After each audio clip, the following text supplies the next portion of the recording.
அதுக்கப்புறமா என்னன்னு பார்த்தீங்கன்னா, நம்ப விஜய்க்கு வந்து காவேரி மெசேஜ் பண்றாங்க. குட் மார்னிங் அப்படின்னு சொல்லிட்டு. இத பார்த்ததும் விஜய் வந்து ரொம்பவே சந்தோஷப்படுறாரு. தொடர்ந்து காவேரி கிட்ட வந்து அவரும் வந்து ரிப்ளை பண்ணிட்டுருக்காரு. சாரதாம்மா பார்த்தீங்கன்னா, விஜயும் காவேரியும் எப்படிலாம் சேர்த்து வைக்கணும் அப்படின்னு சொல்லிட்டு, காவேரிக்கு ஒரு டிப்ஸா வந்து குடுத்துட்டுருக்காங்க. காவேரிக்கு ஒரு சந்தேகம். என்ன இது நைட்ல நம்ம ஒரு ஆம்பளை கிட்ட ஃபோன் பேசுறோம், மெசேஜ் பண்றோம். அம்மாக்கு வந்து சந்தோஷப்படுறாங்க. என்னதான் இப்படி அம்மா பண்ணிட்டுருக்காங்கன்னு எனக்கு தெரியல அப்படின்னு சொல்லிட்டு, கங்கா, யமுனா கிட்டயும் பார்த்தீங்கன்னா, இத ஷேர் பண்றாங்க. அவங்களே என்ன சொல்றாங்கன்னா, "இல்ல நீ எப்படியோ ஒருத்தர மேரேஜ் பண்ணிக்கணும். அவர மேரேஜ் பண்ணீங்கன்னா, குழந்தைக்கு அம்மாவா கிடைக்கும்ல." அப்படின்ற மாரி விஜய பத்தி பேசுறாங்க. காவேரி மனசுலயும் என்ன தோணுதுன்னா, "நம்ம ஏன் அவர கல்யாணம் பண்ணிக்க கூடாது? நல்ல ஆள் தானே. அம்மாவும் நம்மளுக்கு பிடிக்கும். கல்யாணம் பண்ணா என்ன தப்பு?" அப்படின்னு சொல்லி காவேரியும் வந்து யோசிக்கிறாங்க. ஆனா, இப்ப எல்லார்கிட்டயும் சொல்லக்கூடாது.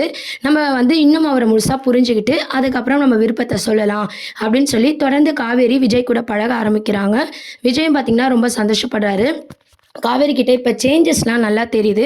அதனால காவேரி கூடிய சீக்கிரம் நம்மள மேரேஜ் பண்ணிப்பா அப்படின்னு சொல்லி விஜய் சந்தோஷமா பழக ஆரம்பிக்கிறாரு. இன்னொரு சைட் பார்த்தீங்கன்னா, ராகவ் இறந்ததுனால பசுபதி வந்து பார்த்தீங்கன்னா, ரொம்பவே கோவப்பட்டு இதுங்க 2 பேரையும் சேரக்கூடாது. என் பையன் இல்லாம இவங்க மட்டும் எப்படி சந்தோஷமா வாழலாம்? என்ன பண்றேன் பாரு அப்படின்னு சொல்லிட்டு, இதுக்கப்புறம் பசுபதி வில்லத்தனத்தையும் வந்து சீரியல்ல வந்து காமிக்க போறாங்க. விஜய் காவேரியோட லவ் ட்ராக் அப்புறம் பசுபதியோட என்ட்ரி. இத பேஸ் பண்ணி தான் அடுத்த எபிசோட்ஸ் வந்து மூவ் பண்ணியிருக்காங்க. மகாநதி சீரியல் பார்த்தீங்கன்னா, இப்போதைக்கு வந்து முடிவுக்கு வராது. இன்னும் கொஞ்ச நாள் லவ் ட்ராக், மேரேஜ் அப்படின்னு சொல்லி கண்டிப்பா வந்து மூவ் பண்ணிட்டு தான் இருக்க போறாங்க. ஸோ ஃபேன்ஸ் எல்லாருக்குமே பயங்கர சந்தோஷமா இருக்கும். இத பத்திலாம் உங்க கருத்துக்கள கீழ கமெண்ட் செக்ஷன் சொல்லி சேனல சப்ஸ்கிரைப் பண்ணுங்க. Thank you.